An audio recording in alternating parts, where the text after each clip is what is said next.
Sanibona abafundi nababukeli bombele, nazi izindaba zomnotho ebeziseqhulwini kuleli sonto.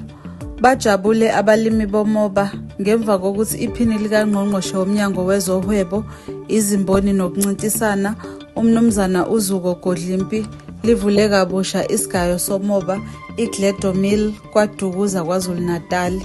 Okujabulisa abalimi bomoba ukuthi lesi sigayo esinwetshwe ngo-1.8 billion sizokwazi ukwandisa umoba esiwugayayo njengoba sekusele amasonto ambalwa kuqale inkathi yokuvuna. Umasipala waseThekwini ubambisene nohulumeni wezwe ukuvuselela inkampani ehluza uwoyela iSapref Refinery eseProspecting eThekwini KwaZulu-Natal.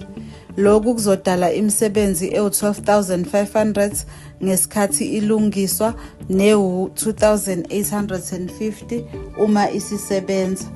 Imeneja kamasipala uMnumzana uMusa Mbele ithe ibalulekile iSapref ngoba izoqinisekisa ukuthi iNingizimu Afrika yandisa uwoyela ezihluzela wona okuzokwehlisa izindleko zikaphethroli. Inkantolo yomthethosisekelo iyalele inkampani eyayiholela abantu izibonelelo zikahulumeni iCash Paymaster Services ukuthi ikhokhele iSouth African Social Security Agency imali engaphezu kwango-81 million. Le mali iyingxenye yenzuzo lenkampani eyayenza ngenkontileka eyayingekho semthethweni eyayithola kwiSASSA.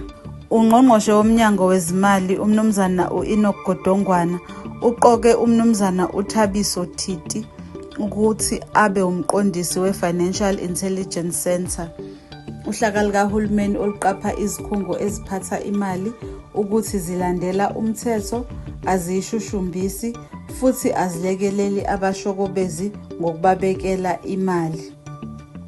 UTiti akalona ivukana kulomsebenzi njengoba enamava eminyaka ewu-20 ephatha izikhungo ezilwa nokushushumbisa imali.